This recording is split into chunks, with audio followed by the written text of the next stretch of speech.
Hi everyone, I'm Michael David, and we're going to dig right back into ancient mysteries again today, all the way back to the beginning.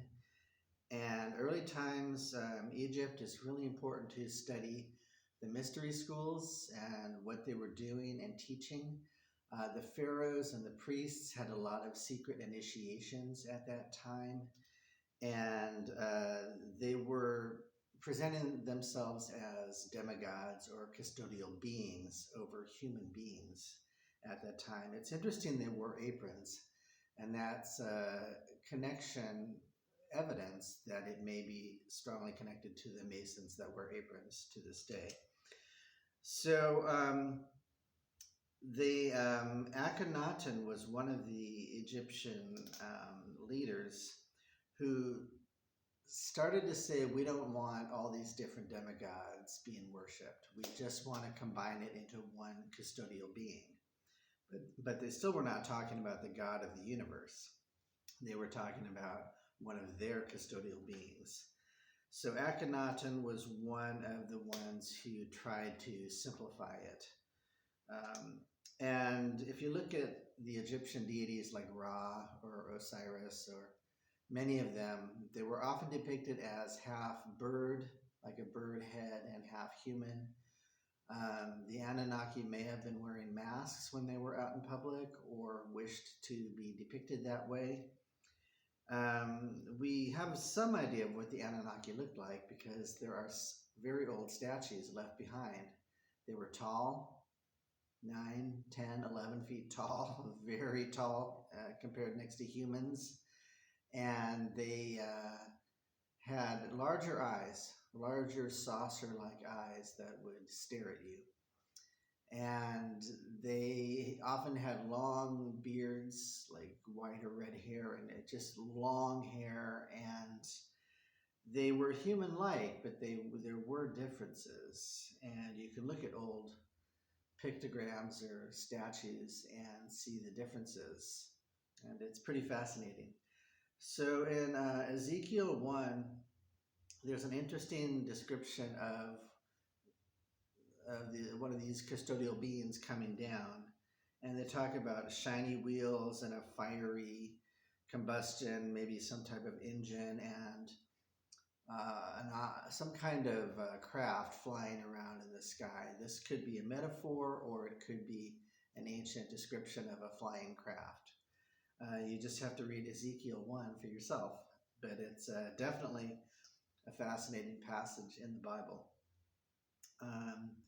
So Jehovah was one of the main characters, obviously, of the Old Testament. There was a lot of rough treatment of the Hebrews at this time on their journey from Egypt to the Promised Land. He spread diseases among the Hebrews and their enemies to kill lots of people. There were a lot of genocides during this time and a lot of punishments, plagues, and diseases. It was a difficult time. Some people in our field believe that Jehovah is Enlil, one of the Anunnaki brothers we've talked about.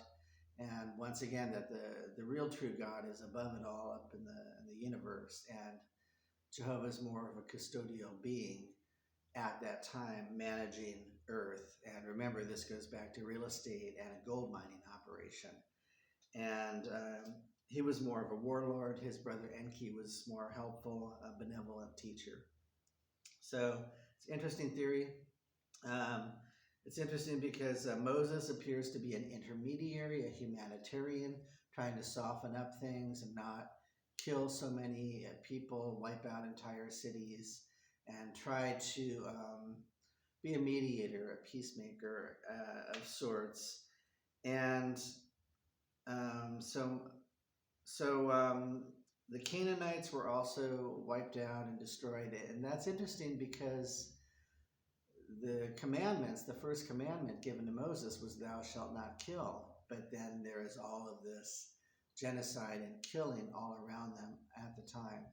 So like I said, this may be, if you really look at it and try to make sense of it all, a custodial being interacting with the Hebrews at that time. So then we get into Solomon's temple. I want to touch on that. and it's destroyed, of course, now, but it was made of the finest stone, of silver and gold and precious stones. And Solomon was a bridge between the Hebrews and the Egyptians. He was trying to make that connection and bring people together.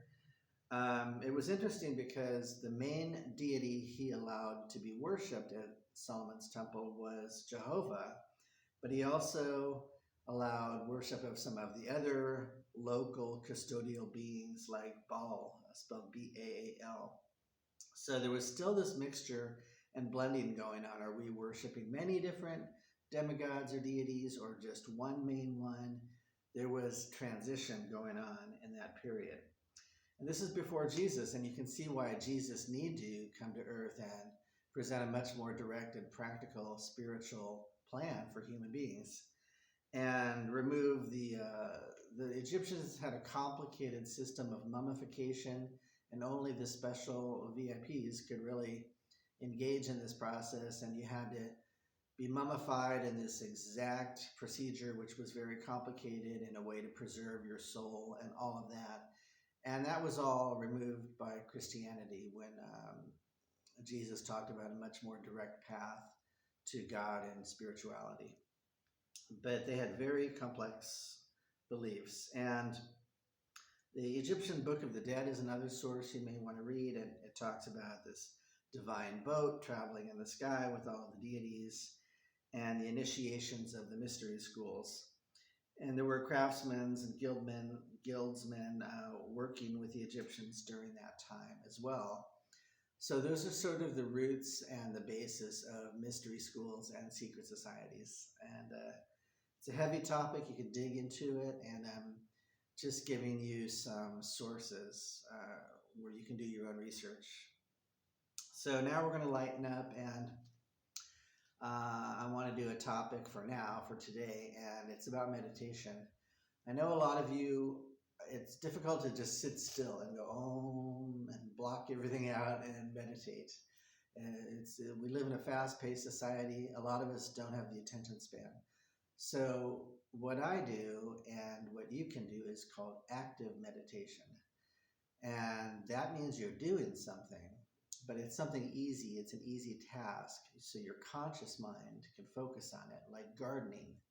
Just go out and work in the garden, pull weeds, water the grass, something very easy.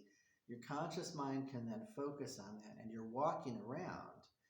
And then your unconscious mind, or your spirit aligned with God, is receiving information, and you're having this communication through meditation. So active meditation is great. You can do it while you're walking in the woods. The more you can get into nature, the better. Nature speaks to us and heals us. You can do it on a bike ride.